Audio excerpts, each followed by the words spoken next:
We might crack into it then. So welcome everyone, and thanks for joining us. I'm Teresa, and I'm the new Vice President of ORSA. So thank you very much for joining us for Safety Month.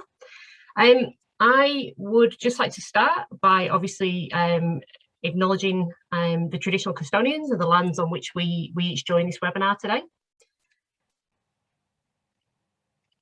And I'm joining from Melbourne and the lands of the Wurundjeri people.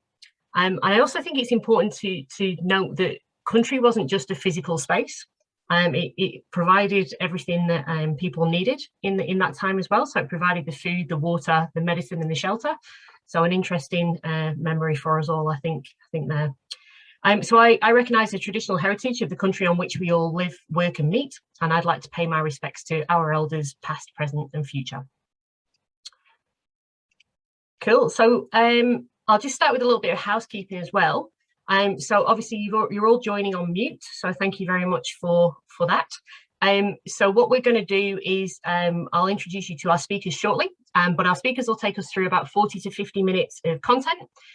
Do use the chat function or put your hand up if you do have any questions as we go, but we will have 10 to 15 minutes at the end for questions also. So yeah, if you can please stay on mute. We will be recording this session as well, so that we can share it with our membership base afterwards. Brill. So October, National Safe Work Month. And I think the majority of us on the call are safety professionals. So I think we all acknowledge that being healthy and safe means more than just being free from physical, but also from psychological harm. And today's talk is obviously on that elm. So the theme of National Safe Work Month this year is to think safe, work safe, and be safe. So ORSA is excited to bring you a series of webinars this month on those various themes. And I would encourage you to take a look at our events page and also to follow us on LinkedIn, because there'll be some more information on those. But these events are free to our members, so please take a look and join us in the others if you wish. So without further ado, we'll get on with webinar one. And as I mentioned, webinar one focuses on the topic of Think Safe theme. So we've got Applied Mental Health with us today. And this is a project that was funded by WorkSafe Victoria, the Workwell Mental Health Improvements Fund, to develop psychologically safe and thriving universities. So we've got two speakers with us today. We've got Tom. Tom's a senior consultant at AP Psychology and Consulting Services. He's got over 10 years experience in partnering with a broad range of clients to help solve people and culture and also strategic business challenges. And we've also got Josh Marsden, Josh has 12 years working in corporate wellbeing and also has been, as many of us will be on the call today, he's also been a wellbeing manager at La Trobe University. So I will hand over to Tom and Josh. Thanks, guys. Thank you, Teresa, and good afternoon, everyone. Thank you for making the time to join us today. Further to Teresa's housekeeping, quick mention that unfortunately I was lucky enough or unlucky enough to have my daycare son being in a tier 1 site, so we're home isolating. So if you do hear some background noises, that is just the fact that we're all in our 14-day quarantine and everybody is walking around. So ignore that, any noises there. But yeah, glad to be here today with Josh. What we want to be talking today is really about building psychologically safe and thriving workplaces as part of the Applied Mental Health program that we are currently delivering across 5 universities in Victoria. And really what we want to take you through today is an overview of what it is and why we feel it's needed, and then really unpack the systemic approach to psychological safety that we're looking to incorporate as part of this program, how we've designed it and are delivering it, and also having a bit of a closer look at the technology that was purpose-built behind all of this. This is where Josh will be able to take you through a short live demonstration as well. But these are some of the core topics that we want to cover off today. Also, we'll use menti.com, which is an interactive tool where you can share some thoughts and they'll pop up live on the screen. So I'll talk you through that in a second. But we'll start to look at the question, what is it and why is it needed? And to that end, I see one response already there, but would ask you to navigate to menti.com. If you've got a smartphone, you can do that on a smartphone, or you can open a separate browser window And if you do that, it will ask for a code. It says 86245291 at the top of the screen there. And this question will pop up. What are some of the challenges you face when it comes to addressing workplace psychological safety and mental health? If you can just jump in there and in a few words share your thoughts on those challenges, that will give us a bit of context to wrap this session around as well, and actually make sure that we highlight some of the areas that come up there. So I'll give everybody a little bit of time to pop some thoughts in there. There we go. Lack of understanding of psychological safety. So that's definitely something we'll have a quick look at. Support for supervisors. Yeah, it's something we see a lot as well in terms of just capability for supervisors, in terms of how to have those conversations and support people and how they look after themselves, which is a big part of AMH as well.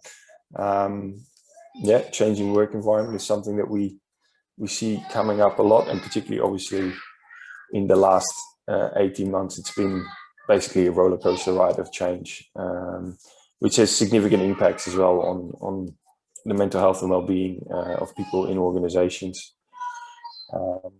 Yeah, so executive and management support and understanding becomes a challenge as well in terms of, and that's what we'll look at as well from a systemic point of view. What is involved in that and what needs to be part of that, and how are we trying to achieve that through this particular program? Yeah, you see the stigma surrounding mental health coming up. That is definitely still very much an issue across the board, not just in the university sector where we're working on this project, but definitely a big part that we're improving on, I think, as organizations, but even more wider as society in terms of how we talk about mental health. But definitely one of the objectives as well of this program is to really start addressing that and starting to elevate conversations to a point where we approach psychological health the same as we do physical health. Yeah, I can see some other comments here about competing priorities, lack of confidence to approach people and have a conversation, which sometimes links back to that stigma as well, which again is a big part as well of what we're trying to achieve with this program, is to build leadership capability and confidence to approach people and have conversations, so we can take a prevention and early intervention approach around all these kind of things. Resources to implement, indeed, just what are some practical strategies. You see the stigma coming up again here as well. So yeah, looking at some of these answers that have come through, that's actually quite consistent across the board with many organizations that we work with from an AP psychology point of view as well. See some other ones here, organizational and personal factors. That's a good one. We'll have a look at that as well in terms of risk factors around psychological safety. And indeed related to that, individual roles and responsibilities versus a systemic approach as well. So how do we actually create not only that level of confidence and ability at the individual level, but also create a systems approach and an organizational approach wrapped around that actually is conducive to people delivering on those things and being able to execute on it. So this is these are all actually a lot of the challenges that we see coming up and what we are trying to address as well through this program. So thank you for sharing that. That's really helpful. And I think we can touch on some of these as well in the next few slides. So just by means of introduction, so who are we working with on this project? So in terms of the participating universities here in Victoria, we've got Deakin University, Victoria University, RMIT, Federation University, and Swinburne that are all participating in this project. And then we also have a third-party evaluation partner in Monash University who are on the side actually going through this whole program from that third-party lens to validate all our approaches. AP Psychology, that's us, that's me, and Dailies is Josh from a technology point of view. And then we also got a partnership with Medibank who are sponsoring this program in terms of looking at how we can subsequently take this from a pilot program as part of Work Safe, Work Well to a broader audience across the university sector, as well as broader industries as a whole. So that is who's involved in this. In terms of the approach, or what are we trying to do here?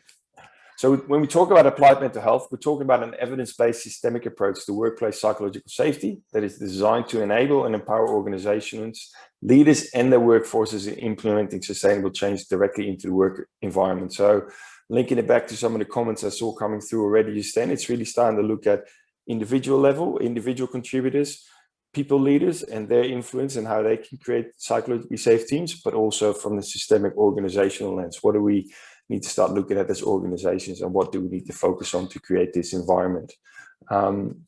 So you see some images below here. I'll unpack those in the next few slides, but some of the core elements of this program are looking at an integrated approach which centers around prevention, protection, and support.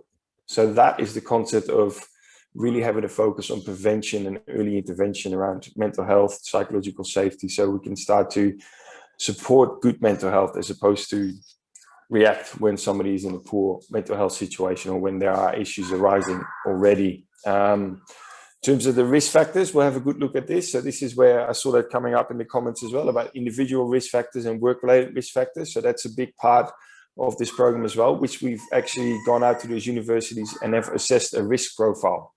And I'll talk to that a bit more as well, but that gave a university sector specific risk profile that then allowed us to tailor the content of the program to make sure it was fit for purpose. The last element there, 7 workplace strategies, which I'll talk about as well.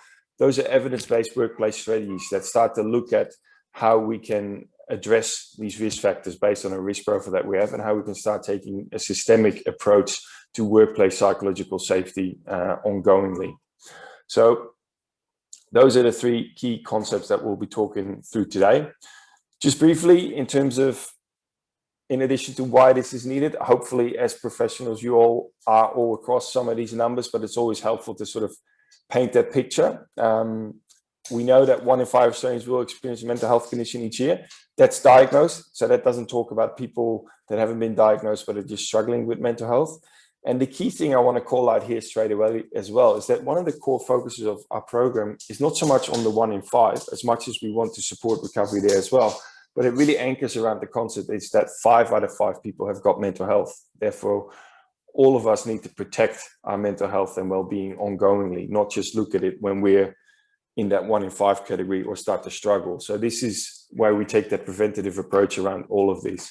The second step there is probably really important to the stigma that came up in these comments as well. It's still estimated that more than half of people in Australia don't access supports. Now, this is where we as workplaces and as leaders and as professionals can really start to make a difference, where we do address that stigma, where we do encourage help-seeking behavior, where we do normalize the conversations about mental health and well-being, so people do start to access supports. Because again, if 5 out of 5 have got mental health, it means we can all be susceptible to poor mental health, which means we all need to start talking about that and taking action early, as opposed to sitting in silence because there's a stigma around it, or we don't feel safe to open up about it. And typically then we get worse, we don't get better.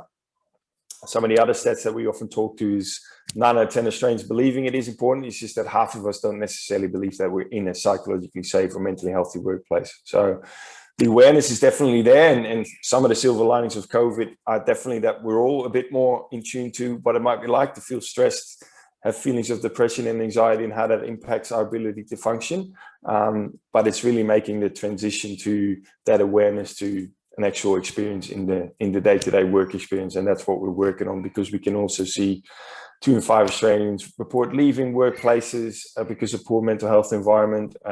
People with untreated mental health conditions take significant amount of days off per year around this. The cost of poor mental health is always one that is interesting to look at. This is a KPMG report that estimates it to be 12.8 billion.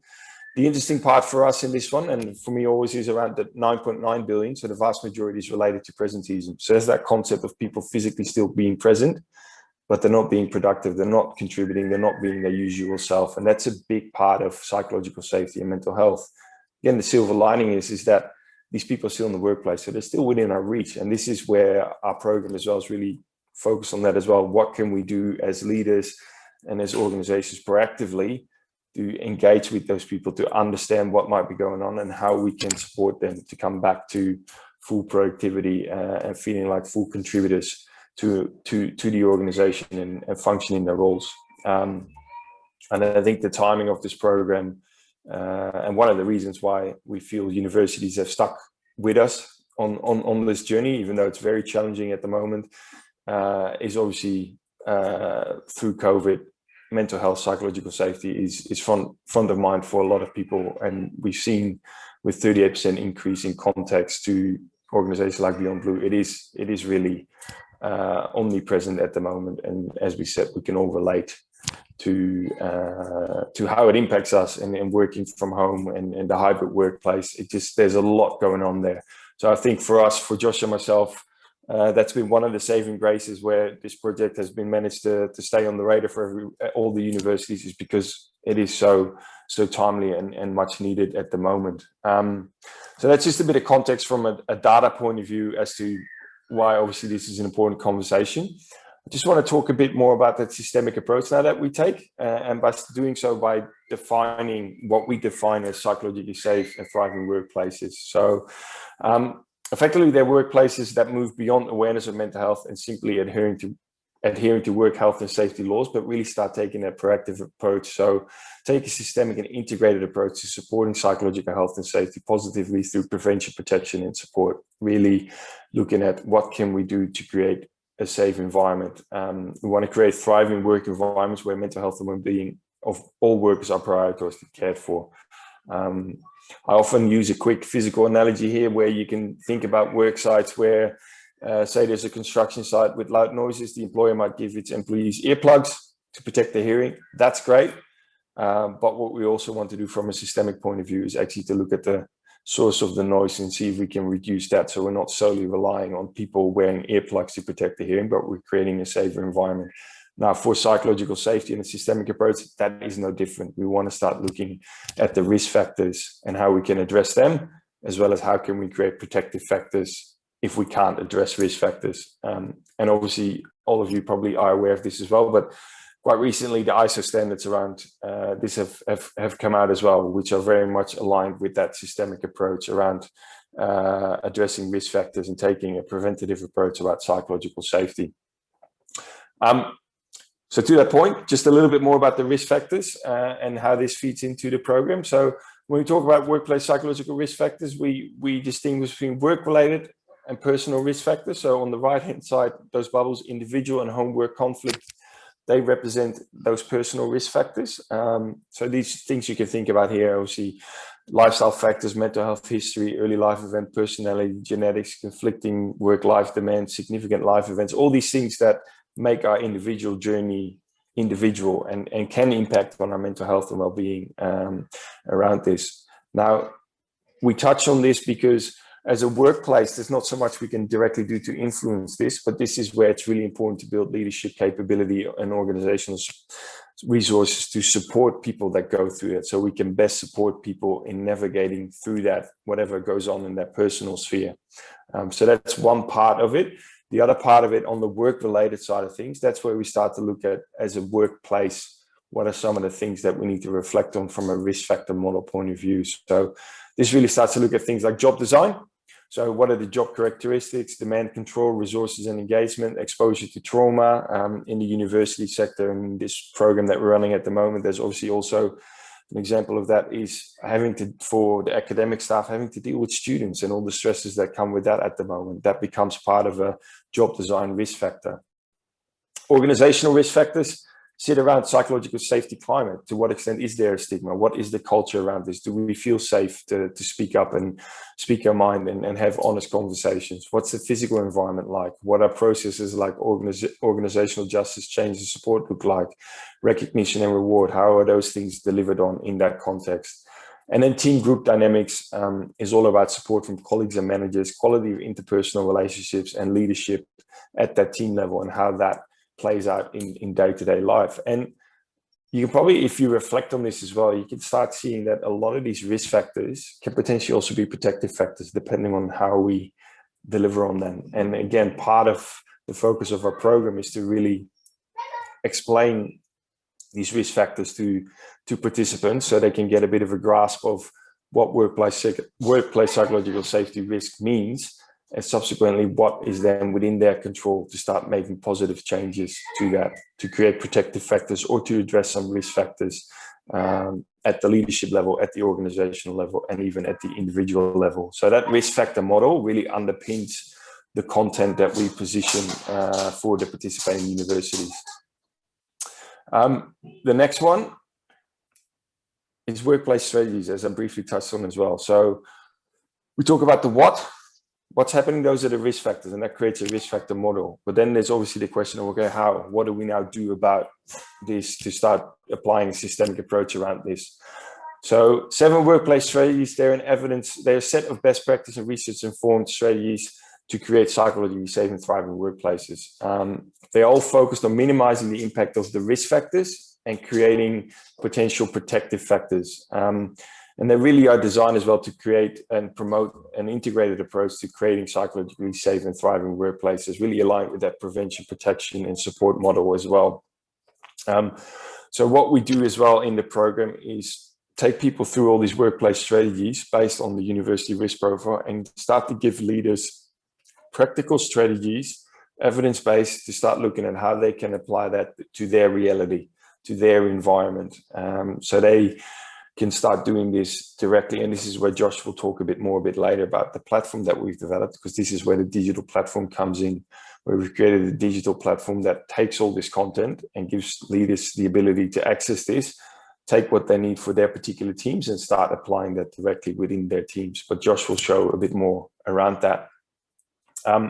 What we did to get specific for the university sector is to actually create, we did a survey with them, Workplace Psychological Safety Index, which created a risk profile, and we ran focus groups. So this allowed us to actually create that university risk profile that I talked about before, and allowed us to focus on the areas for most room of improvement, where we would make sure that what we were focusing on was what was needed in the sector. Particularly the focus groups, we ran those with leaders as well to really get an understanding of what were their needs, what were the challenges. A bit similar, I suppose, to the quick Menti exercise we just did then around what are some of the challenges you face into.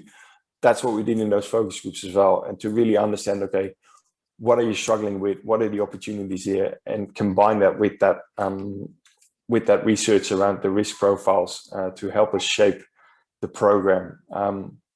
If you bring that all together in one slide, then this is the approach that really sits behind it all. So we talk from risk profile to best practice intervention design. So we've got those workplace psychological risk factors. They get operationalized into a workplace psychological safety assessment, which creates a risk profile.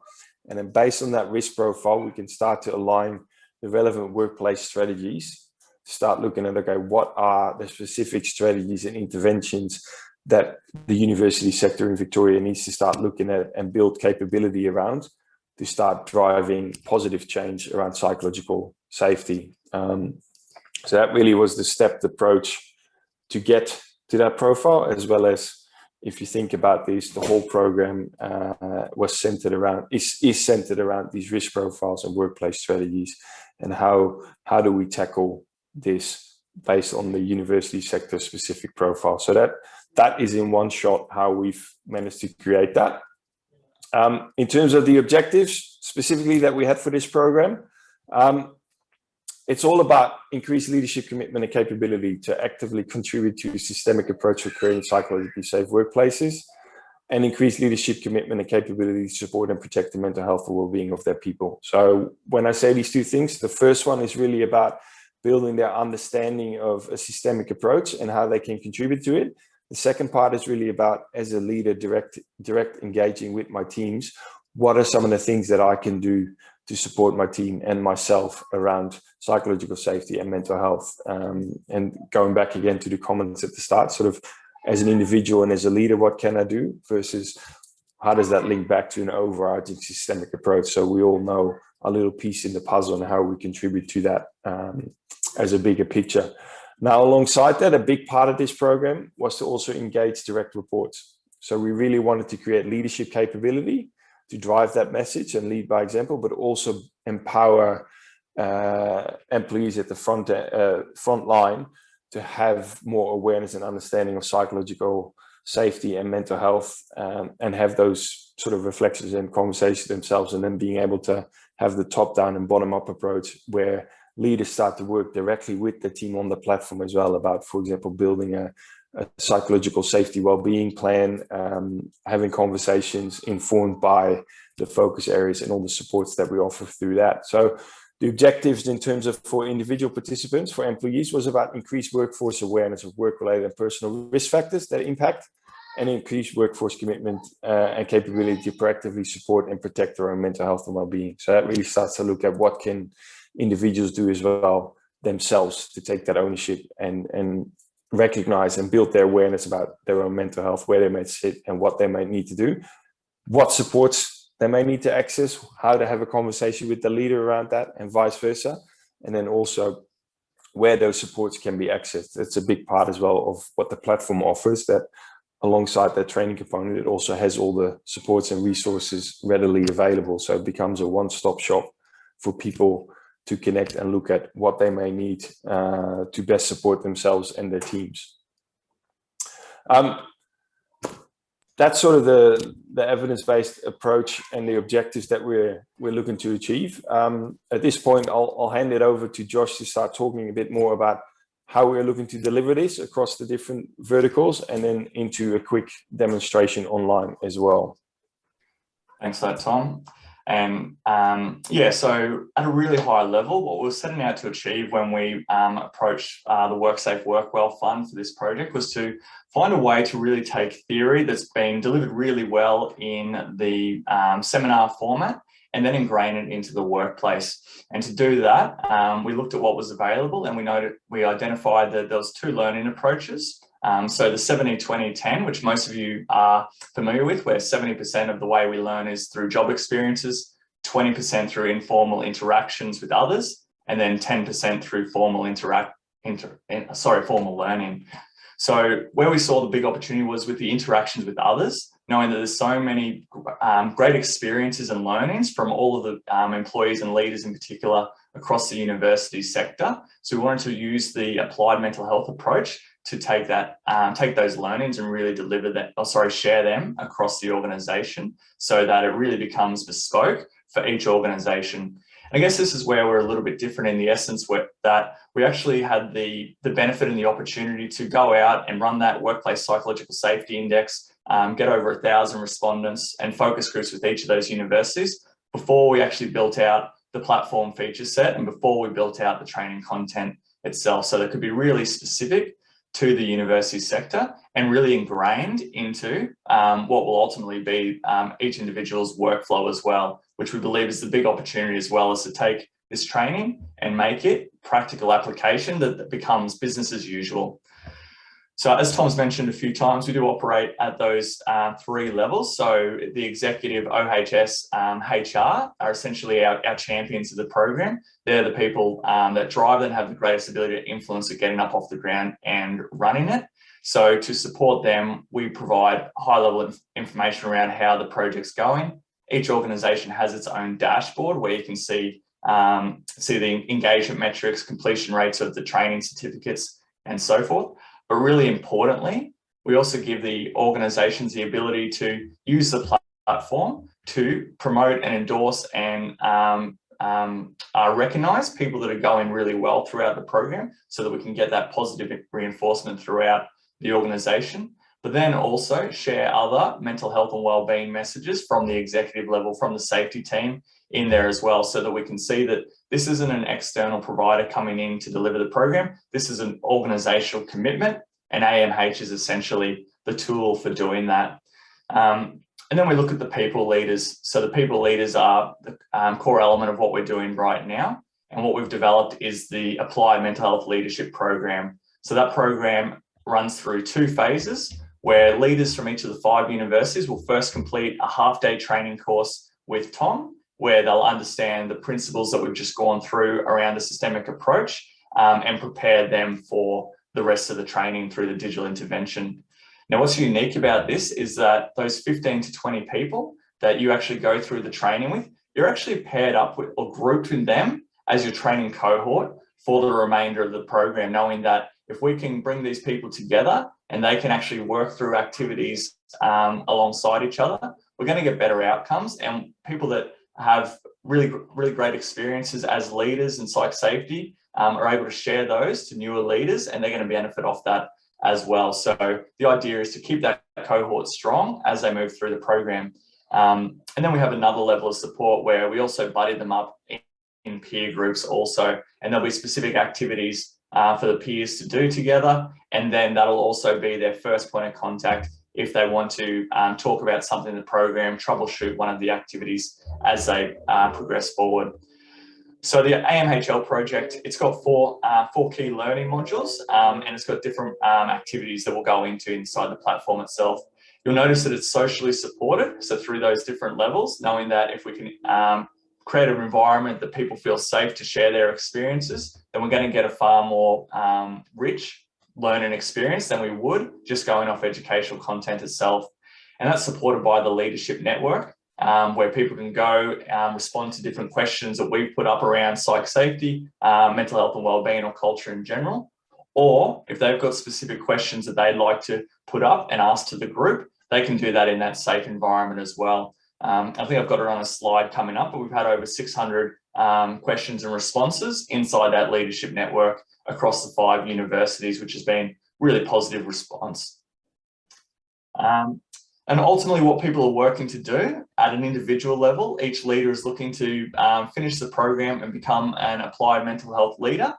And they'll also walk away and the team will have a team wellbeing action plan. So at the end of each of the module, each team leader will complete one activity with the support of their direct reports to create that team action plan. And that's a living plan that will evolve as their learnings progress through the program as well. And then there's the workforce. So that is the direct reports. So we understand that if we're truly going to employ the systemic approach, we need to actually involve all members of the university into this training program. So once a leader has completed the first training module and the training with Tom, they're then ready to invite their direct reports into the platform, where the direct reports will actually complete a program called Applied Mental Health Advocacy, which is the softer touch version of the Applied Mental Health Leadership Program that they'll do alongside the leader. So it gives them the opportunity to be across the same learnings that the leader's doing. So when they have those conversations around developing your wellbeing action plan, everybody's swinging to the same step essentially. Go next slide. Thank you, Tom.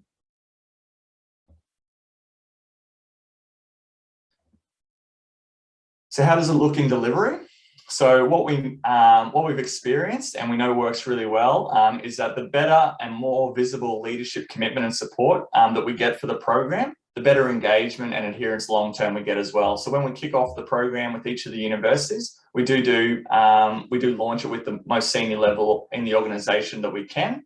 But then we encourage them to be visible inside the platform as well, in the form of recognising people when they complete certificates, providing shout outs and so forth. So the learnings and the way that the modules are being developed are informed by the WIPSI survey and the focus groups, and that is blended through the face-to-face training with Tom and then in the learning modules itself. So going forward, we do understand time has really become the most precious resource for everybody, particularly through COVID. We think we have more, but people are tighter than ever, so much screen time. So we're really trying to refine all the content as precise as we can and really focus on those actionable deliverables.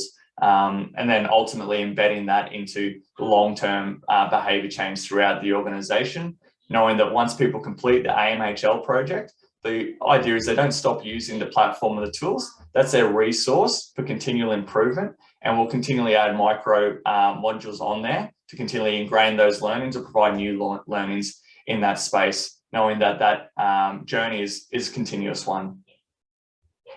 Thank you, Tom.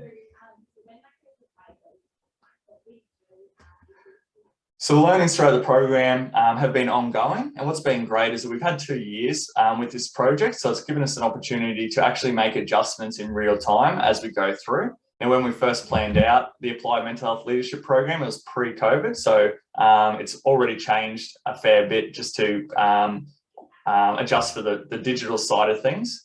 And what we've learned is that, I mentioned just before, the timing is really important. People aren't looking for long, extensive videos, articles and content. They're looking for the resources that are going to give really high value, that make impact in their teams straight away. So we've really just cleaned out the process to put everything that's in there high value, and then leverage off the library and resources section where we've got lots and lots of videos, articles, that are additional readings for people that want to dig in a little bit further. The other interesting thing through this last period is that the energy and excitement towards doing more things socially or in their peer groups and cohort has come across. So people are really interested in the idea of doing training, not at that individual level, but in that group level, so that they've got that ability to talk things through and learn from each other's experience. So that's one thing that's come through in the pulse surveys, is that they'd like more peer activities coming along. The mixed learning is really important. So as we mentioned, it's all about getting people to apply the learnings into their workplace, and the more of that they can do and the less rote learning sort of activities, the better feedback that we've been getting over the course of the program.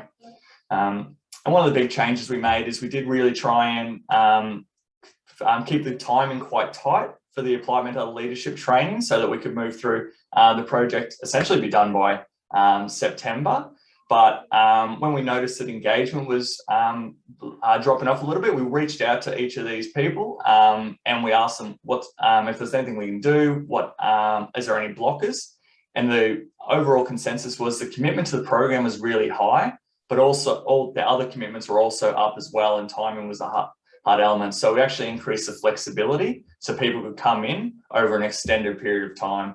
And as such, we're still seeing people slowly work through the modules. Some people have completed the training in under 40 days. Some people are up over 100 days. It's really been self-discovery in that essence. And last couple there, it needs to be accessible. So accessible on all devices, knowing that some people will come in and they will batch their training. They will set aside a couple of hours and they will try and work through as much as they can, which is great. And other people are looking for little moments inside the day to work through some of the activities and progress it. So we need the platform to be flexible for both of those areas. And as such, what we've done is we've made sure that the platform's mobile optimized on all devices and all browsers, so that people can actually learn the way they want. And that's really come through in what we've offered, and we're going to offer to the group today through the Time for Change program. So what we've done is open up the platform for the broader university staff of the 5 universities, and put together 4 modules over the course of October, and then micro-learning modules, again, around the psychosocial factors and the self-care elements, but a lot shorter and sharper. And we've seen really high uptake in these, knowing that the time commitment's a lot lower, but they're still getting value out of practical things that they can do to improve their day. So with the Time for Change program, essentially what that is it's an abridged version of applied mental health advocacy. And it's a really great way for people to get their first snippet of what psychological safety is, both at the manager level and also the staff member level, and also look at things that they can do to support a mentally healthy team. So what we're going to put out there for everybody in the call today and the broader OSA group is that this is purpose-built for the university sector. So we'll be looking to do free trials for any university that wants to, while we're still going through the Workwell funding period. So I'll put my email up in the chat at the end, and if you are interested in looking more at what that program looks like and seeing if you want to trial it in your university, let Tom and I know, because yeah, we're very happy to open that up while we're getting as much learning as we can through this period. Thank you, Tom. So what I'll do now is I'm going to jump into the platform and have a quick tour. I'll stop sharing. Yeah, thank you. So you can jump in.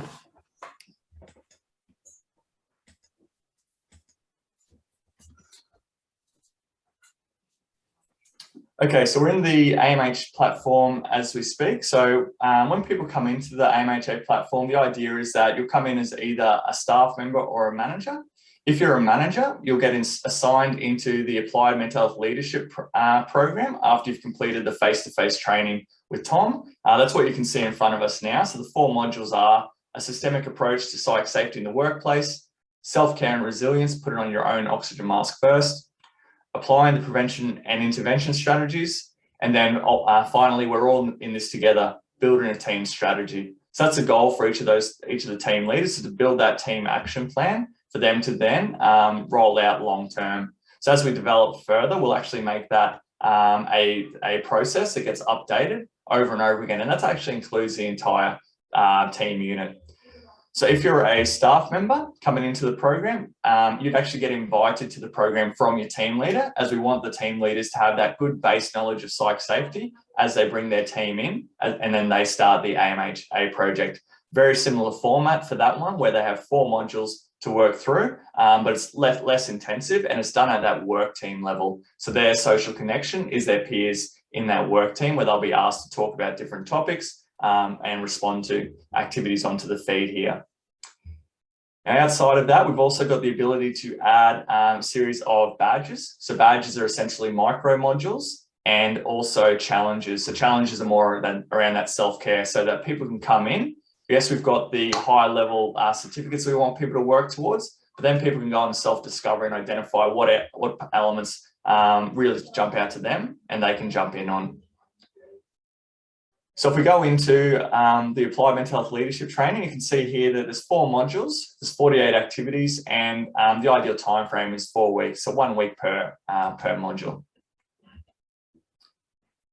As we go in, participants are given an overview about what their learning outcomes are, and then the activities that just follow through in sequence. So you'll notice that at the bottom of each of the activities, we identify which of the 7 workplace strategies that they're working towards. So it becomes really visible and those learnings get ingrained. So as far as the activities go, they're arranged. So they could be specifically reading some content into the library. It could be also engaging in the leadership network. So that's what the first element here is. So it's actually responding to the definition of what you believe psychologically safe workplace might look like. And then that would become visible to your training cohort. So again, that we can start that conversation, people can comment, make their own, put their own feedback in there and so forth, which has been really popular. Then we've got a range of different applied activities. Oh, that's another leadership network. The idea of the applied activities they're the things that we want people to be ingraining into their work team. So we'll give them the theory and the evidence, the science behind what it is they're doing, and then they'll have a particular task that they're required to do, and that will either be shared at that cohort level.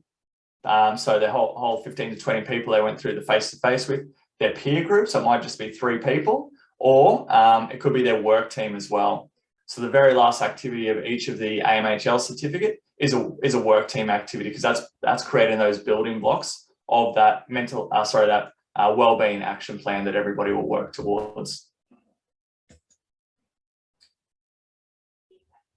So when people are going through these activities, we also have nudges along the way, and they do those nudges at that individual level, but then also at that peer group level, knowing that at the start of the training, they make a commitment to support each other to work through that training. And that's just a great way to increase a little bit of accountability through some behaviour change theory. So it's a social platform, but we understand that it's always an opt-in. People always choose exactly what it is they share and with who. So what that means is when the leader's going through some of those activities, their responses, if they choose, will actually be shared up onto the feed here. So along with some other wellbeing behaviours. So you can see this gratitude diary that's been completed. I just gave Tom a shout out for his presentation earlier today. Thanks, Tom. And Jason's completed one of the mini certificates as well that can be commented on. But as you can see here, Jason's also completed one of the activities. He's choosing to share that with his broader ecosystem, so we can comment on that, give kudos and so forth. And it's just a really positive way to nudge people along their journey rather than being an individual approach to learning. The library brings it all together, knowing that all the content in the library is linked to different badges, certificates and activities that people are working towards, or people can obviously filter based on popular mental health and wellbeing topics as well. This has been really interesting, particularly whenever there was unfortunately there hasn't been too many gaps, but lots of people going into lockdown at the start of the year. We saw a massive spike in the utilisation of the self-care resources in the library. And then just more broadly, the library resources the uptake's been really high. I think we've been averaging around 2,000 resources accessed per month throughout the program. And it's actually been interesting knowing that people have been accessing the resources, but not always working through the certificates. So they've been using it as their data bank as well, or info bank, which is great. So with the Leadership Network, this is a core element of the program as well. The idea is that when people are working through the training, we'll actually time specific questions to go out to that training cohort so that they can all be conversing at the same time. Or individuals can actually go in and they can add their own questions, and we encourage this as well so that they can leverage off the power of the group. And then the last element is that organizations can also create their own Leadership Network focus areas, and then they can actually put questions in for their staff to populate. So say, for example, you might want to pre-populate it with some a safety topic for Safety Month, or you might want your cultural values in there as well. So there's lots of flexibility in that space. We're actually doing a culture module for Fed Uni at the moment, where they're using their 5 cultural values, and they're going to link it through to the psych safety content as well. So a good way to think about this platform is it's a learning management system that's socially enabled as well.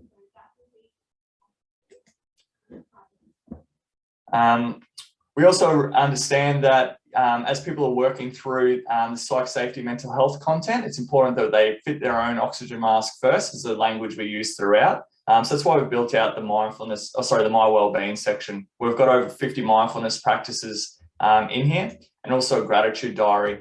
So we haven't actively pushed people to utilize these features and some of the others, but we've been seeing really consistent use month to month as people take it upon themselves to look after their own wellbeing while doing the training certificates as well.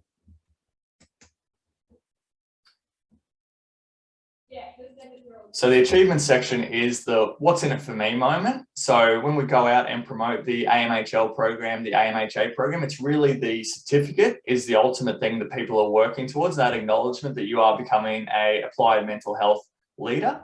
And as such, we've done an integration into LinkedIn. So when people do finish the certificate, they can put this in their certificates and achievements section, knowing that it is a really important part of creating a psychologically safe and thriving workplace. And the more people recognize this and it becomes visible, the easier that systemic approach is going to be.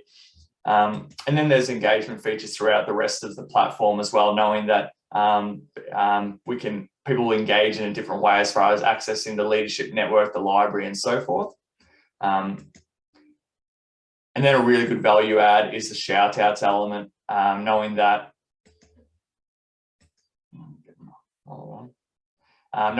we are getting people to collaborate with their peers on a regular basis, and they're going to be supporting them through their training. Hold on, internet's slowing down.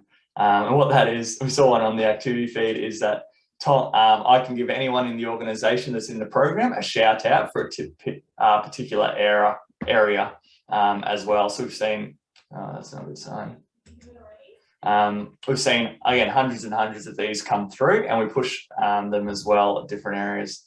We could probably show this as well, Josh, with the final few slides with the training evaluation and the stats uptake, if you want to move to that one. Yeah, that's perfect timing. Good. Or snap. Internet Let's do that. dropped out. Right. If you unshare, I'll share the rest of the slides again. Yeah, I was on the back end. There we go. That's a good segue. We've been running evaluations at each end of the program, but the training session that Tom facilitated, what did you do, Tom, about 2022? Yeah, so what we did is we ran, as the first part of the program was for 400 leaders. We managed to get 400 university leaders through this face-to-face training, albeit virtual, as the starting point of the journey. So that really the idea was people get that face-to-face training component. We introduce a lot of the concepts before they go onto the platform to subsequently then hone in on those skills and really practice in their own time and build their confidence and ability.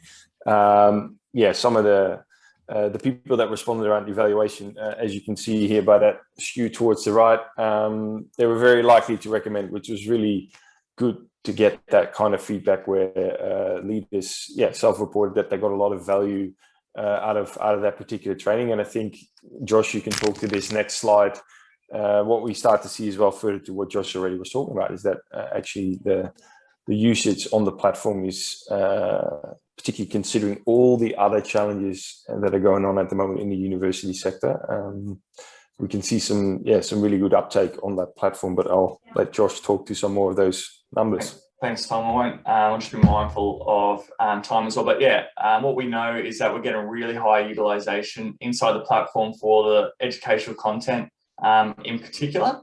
And what you can see there, we've got 4,878 activities have been completed by the leaders. So these are things that they're actually specifically done towards their training certificate to work towards becoming an applied mental health leader. So we really see quite clearly that once people start the program, they follow through is really good. We just need to get them to complete that first, second, and third activity, and then they follow through as well, because they do start to see value in it. They start to see what they can do for their people. And as mentioned before, we've had lots of interactions in the leadership network, whereas people are willing and comfortable to ask questions of their peers inside the platform as well. And also importantly, people are answering other people's questions as well. So it's starting to create a self-sustaining ecosystem in some respects as well. And it's worth calling out that all of those activities are linked back to that systemic approach. So all those activities link back to the 7 workplace strategies. So as people are completing their activities and linking that, they constantly are also reminded how that fits into the bigger picture, the systemic approach, and what they're actually doing at this point in time. Oh, this is about smarter work design. This is about building better cultures. This is about building my ability for early intervention or having a conversation. So all of that is very much purposely designed towards that systemic approach, so that as people go, it basically, the whole idea is that it becomes business as usual, where we don't have a situation where they've had great training, they go, yeah, that was great, and now 3 months later I need to apply it, and I've forgotten it because it was 3 months ago. But we've actually taken them on a journey where slowly but surely they build it into their routine and they become used to using it. So that's the sustainability component of all of this as well. That's right. It's been really rewarding seeing the people evolve as they go through the training activities as well. And the language just really starts to focus around the risk factors, the 7 workplace strategies, and then starting to see use cases come through where one of our partner organizations will talk about, we'll be reviewing who's completed. They'll be like, oh, this leader's completed the training. I'm very surprised that they, because they were having some difficulties with their team, which they've had to lead through the training program as well to complete it as well. So lots of success stories that we'll start to pull together towards the end of the year as we do our final business case. Do we want to, there's just some quotes here from, which this is recording, we'll share the slide deck, but these are some of the universities, sort of their reasons for participating. We're just indeed conscious of time, and we probably want to leave a few minutes as well if there are any questions. But from a key takeaway point of view, for us, it's all about the systemic approach. We've almost 2 years into this pilot now, so really welcome any questions around this or exploration around this. The platform has been purpose built for this hybrid workplace and really facilitate that working from home workplace. And I think another key element that Josh spoke to is how it is ingrained into existing workflows. And we can look back as well with the case study at the end of the program from Monish as well. But definitely did want to leave some time for some questions if there are any. I saw in the chat there was a question around the positive. Sorry, I have to scroll back up. I've got it up here, Tom, if you like. So thanks very much, guys. First of all, that was a great presentation. So the question that's come through from Adrian is, are you able to provide examples of positive performance indicators you'd recommend for these approaches? Yeah, so Adrian, just quickly, just on positive performance indicators, what did you have in mind there? Are you talking about sort of KPIs in terms of what we can see as lead or lag indicators that this is working, or in terms of what we're focusing on, or what did you have in mind there? Yes, thank you for the presentation. That was terrific. So I'm interested in just how do you measure success in the program, I guess is what I'm really after, particularly from a positive perspective. So, from a negative perspective, you might be looking at the number of incidences of stress claims and those sorts of things. But I'm looking at how do you measure the positive indicators?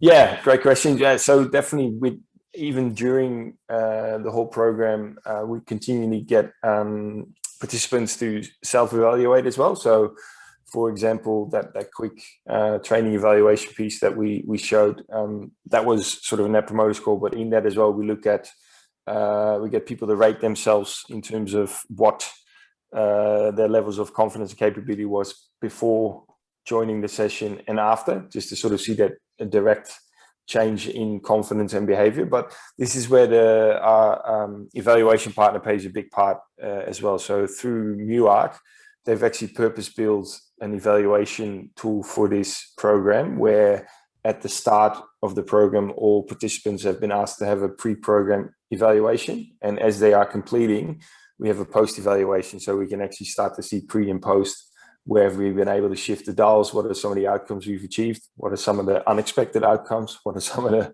things we need to fine-tune around that. And the other part that we're doing as well is that psychological risk profile, the workplace psychological safety index, that gave us sort of the benchmark risk profile.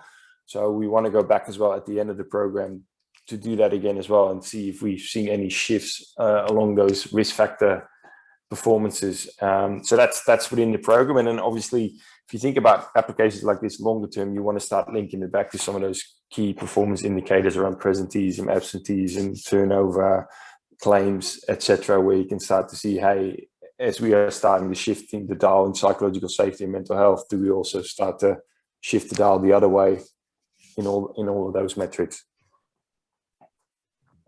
Thank you. Brilliant. We also, and I know you had a bit of back and forth here with James as well, Tom, on the chat, but just that mention about precarious employment being obviously a big current risk factor for a lot of universities.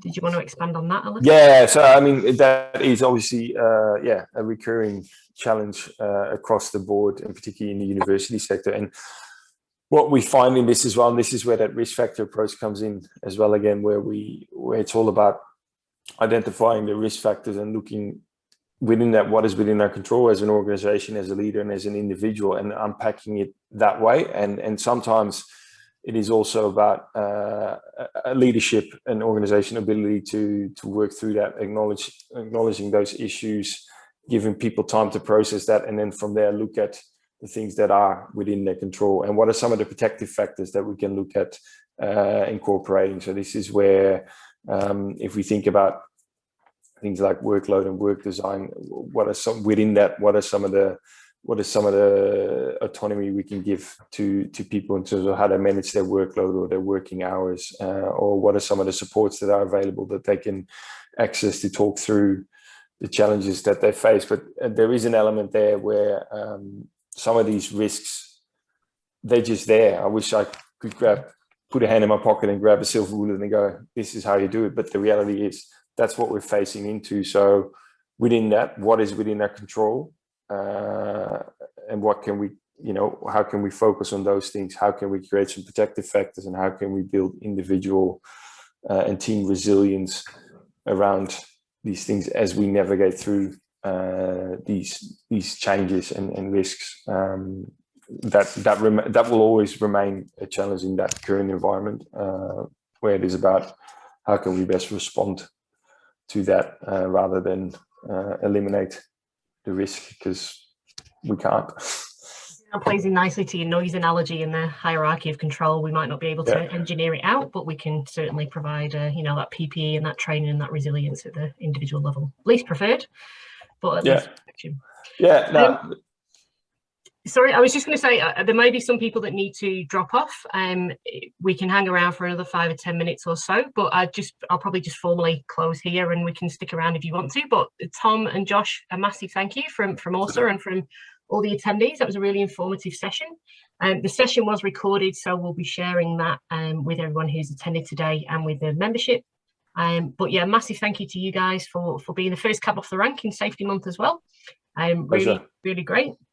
And to everyone who's on the call, please do check on our events website and look up we've got events every week for the rest of the month. And we really look forward to seeing you in there. Follow also on LinkedIn as well. And I think AMH are pretty active on LinkedIn too. So good source to keep connected. But thanks everyone. If you guys want to continue to stick around and chat, if people want to stay, please feel free. We're happy as well to hang around for a few minutes if people got questions. Brilliant. Great. Thank Rose, you. are you still here? You had a question about MSDs? Yeah, I'm here. Yeah, no, I was just curious to know whether, you've got any data around the possible